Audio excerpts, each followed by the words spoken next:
دیکھو امام مالک کے ثلاثیات والی روایت، امام مالک اور حضور کے درمیان 3 آدمیوں کا واسطہ ہے، یہ بخاری سے بھی صحیح ترین حدیث ہوتی ہے۔ امام مالک کے ثلاثیات میں سے ہے، وہ فرماتے ہیں حضور نے 4 قاریوں کو اجازت دی تھی قرآن کی قرأت سکھانے کی، قرآن کی تعلیم کے لیے، اور 7 صحابہ کو اجازت دی تھی اسلامی مسائل میں فتویٰ اور فیصلہ کرنے کی۔ سب کو کیوں نہیں؟ ہمیں تو بولا جاتا ہے ارے یہ سب مولویوں نے سخت بنایا ہے، ان سے کیوں پوچھیں، قرآن آسان ہے۔ حضور کیوں کہہ رہے ہیں سارے صحابہ دین کے بارے میں فتویٰ اور قضا کا کام نہ کرنا؟ سارے لوگ قرآن نہیں پڑھا سکتے، کیوں؟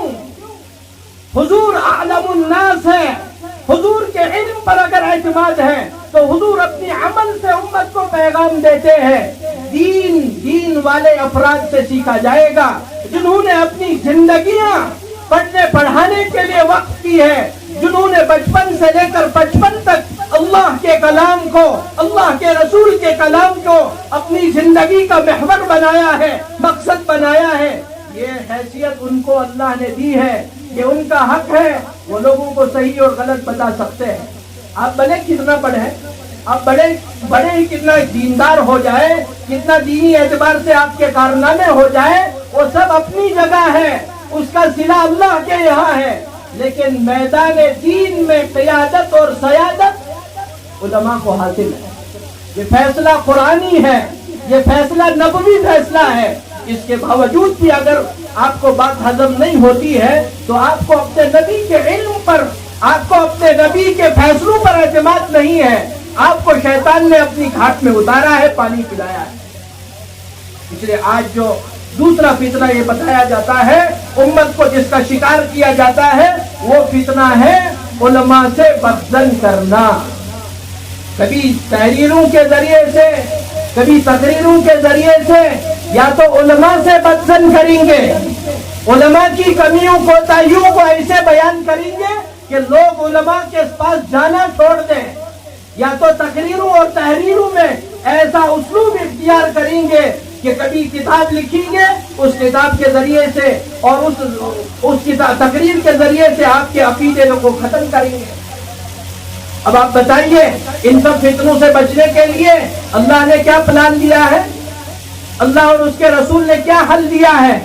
اللہ اور اس کے رسول صلی اللہ علیہ وسلم کا یہ فیصلہ ہے فَاسْأَلُوا أَهْلَ الذِّكْرِ إِن كُنتُمْ لَا تَعْلَمُونَ لَن تَضِلُّوا مَا تَمَسَّكْتُمْ بِهِمَا أَلَا وَهِيَ كِتَابُ وَالسُّنَّةُ۔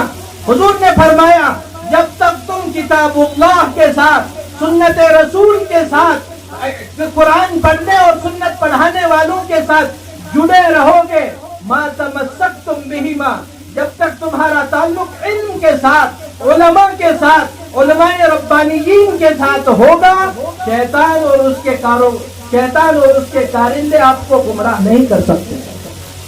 لہٰذا یہ جو مدارس ہے، یہ جو علماء ہے، ان کے ساتھ تعلق رکھنا یہ نفلی درجے کی چیز نہیں ہے۔ کوئی مولوی صاحب سے پوچھے گا تو ٹھیک، اچھی بات ہے، نہیں پوچھے گا تو کوئی حرج نہیں ہے۔ یہ دھوکے سے نکل آؤ، اپنے ایمان کی سلامتی چاہتے ہو اور اپنے عقیدے کی سلامتی چاہتے ہو اور گمراہی سے اپنی ذریت کو بچانا چاہتے ہو، علماء کی مجلسوں میں ان کو بٹھاؤ، علماء کا ادب اور احترام ان کو سکھاؤ، ان کو علم کی مجلسوں کے اندر، علماء کی خدمتوں کے اندر رکھا کرو۔ یہی وہ مجلس ہے، یہی وہ صحبت ہے، یہی وہ شخصیات ہیں جو تمہارے دین کے بھی محافظ بنائے گئے ہیں، تمہارے عقیدے کے بھی محافظ بنائے گئے ہیں۔ اس لیے یہ مدارس، یہ علماء، یہ نفلی درجہ کا چیز نہیں ہے، اچھی طرح سمجھ لو، یہ ایمان کے درجے کی چیز ہے۔ تمہارا ایمان ملنا بڑی نعمت، لیکن تمہارے ایمان کو بچانا اس سے بڑی نعمت، اس کا سبب یہ علم، یہ علماء ہے، یہ مدارس ہے۔ تو پہلی چیز جو میں آپ سے درخواست کرنے جا رہا ہوں وہ یہ ہے، علماء کے تعلق سے، مدارس کے تعلق سے اپنا ویژن کلیئر رکھو۔ جو اس تعلق سے بکواس کرتے ہیں، جو اس تعلق سے ادھر ادھر کی بولتے ہیں، ان کے عزائم ٹھیک نہیں ہیں۔ وہ میٹھی زبان بولتے ضرور ہیں، یہ تو باطل کا آج کا شوشہ ہے. زہر اگر آج مارکیٹ میں بیچنا ہو کسی کو، بولو زہر کے نام سے بیچے گا، اندر زہر باہر جوس لکھا ہوگا. یہ آج کا فریب ہے. حضور نے اس کی نشاندہی فرمائی تھی، ستکون سنوات خداعہ. حضور نے فرمایا قیامت سے پہلے دھوکے والے سال بہت آئیں گے. یصدق فیہا الکاذب ویکذب فیہا الصادق. سچے کو جھوٹا گردانا جائے گا، جھوٹے کو سچا باور کیا جائے گا. یہ تو آج اسی دور سے ہم گزر رہے ہیں جب اتنا دھوکہ ہے.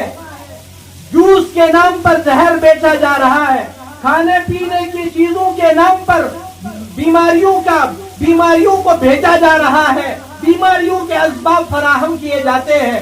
جب تمہارے جانوں سے اتنی دشمنی ہے، جب شیطان اور اس کے کارندوں کو تمہارے جانوں سے اتنی دشمنی ہے، تمہارے ایمان اور اعتقاد سے کتنی دشمنی ہوگی؟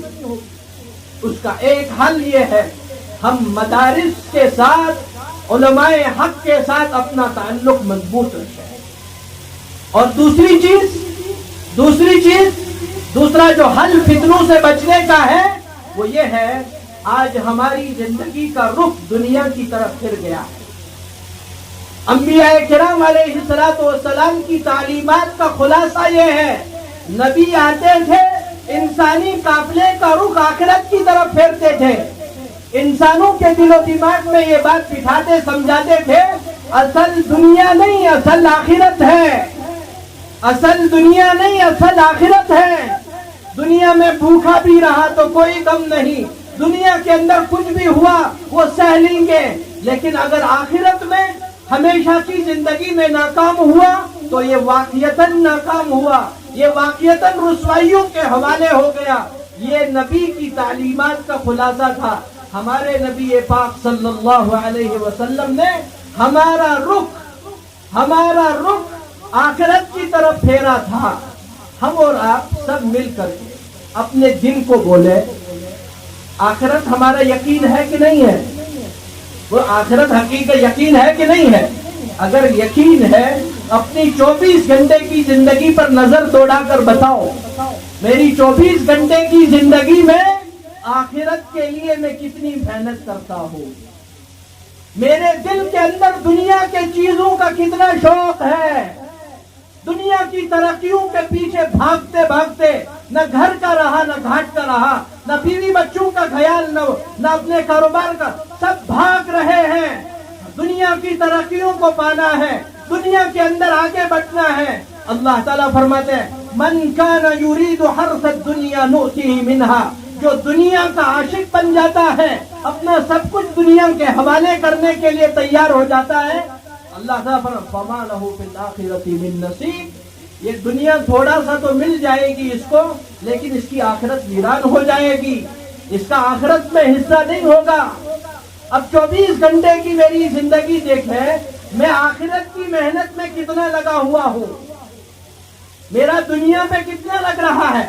دنیا کی ترقیوں کو، دنیا کے شوق کو، دنیا کے ارمانوں کو پورا کرنے کے لیے 24 گھنٹے کتنا سوچتا ہوں، کتنا مال خرچ کرتا ہوں، کتنی محنتیں کر رہا ہوں. اب انہی 24 گھنٹوں میں انصاف کے ساتھ اپنے آپ کو پوچھیں، آخرت کے لیے کتنی محنت کر رہا ہوں. ہماری آخرت جن کاموں سے بن جائے، دوسروں کی آخرت جن کاموں سے بن جاتی، اس دعوت کی محنت کے لیے میرے پاس وقت نہیں. جب اس طرح کا مزاج بنتا ہے، حضور صلی اللہ علیہ وسلم نے اس بات کو فرمایا کہ جب میری امت اس طرح دنیا کے تعلق سے عاشق اور دلدادہ ہو جائے گی، اللہ کی نظر سے گرے گی، اللہ کی نصرتوں سے محروم ہو جائے گی. اس لیے دوسری گزارش میری آپ سب حضرات سے یہ ہے، اپنی آخرت والی زندگی کو سنوارنے کے لیے، اپنے دینی کردار کو سنبھالنے کے لیے، اپنی دینی زندگی کی درستگی کے لیے ہم میں سے ہر ایک آدمی فکر مند ہو جائے کہ اپنی ذات کے اعتبار سے، میں دین کے اعتبار سے کہاں پر ہوں، میرے اولاد کی دینی سطح کیا ہو گئی ہے، میرے اولاد کے ایمان اور اخلاق اور کردار کہاں ہے. ان ساری چیزوں کی فکر تب ہوگی جب مجھے آخرت کا یقین ہوگا، اللہ کے سامنے جواب دہی کا یقین ہوگا. لہذا دوسری درخواست میں آپ سے یہ کروں گا اپنی آخرت کو سنوارنے سدھارنے کے لیے بہت سی محنتیں، جن میں آج کے دور میں سب سے آسان محنت دعوت کی محنت ہے۔ اس کو اپنا کام سمجھو۔ محلے محلے میں ایمان والوں کا ملنا جلنا، ایمان والوں کو ایمان کے عنوان سے بٹھانا، ان کے ساتھ ایمان اور اسلام اور اعتقاد کی باتیں کرنا، یہ آج کے دور میں کوئی چھوٹا عمل نہیں ہے۔